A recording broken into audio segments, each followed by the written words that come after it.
Akusado ng mga operatiba ang tinaguriang Top 10 Regional Most Wanted Person sa kasong statutory rape sa isinagawang warrant of arrest operation sa Barangay Kulambug, Isulan, Sultan Kudarat nito lamang Setyembre taong kasalukuyan.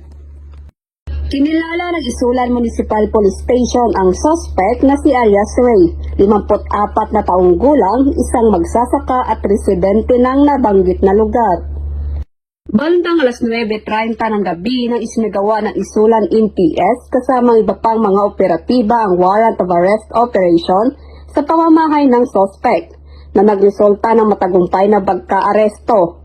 Ang suspect ay may nakabinbin na kasong statutory rape na walang nirerekomendang piyansa.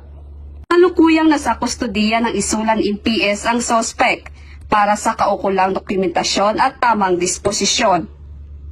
Napaigting naman ng mga kapulisan ng Rehiyon 12 ang pagsasagawa ng mga operasyon upang mahuli ang mga most wanted persons sa rehiyon para sa pagkakaroon ng mapayapa at ligtas na bagong Pilipinas.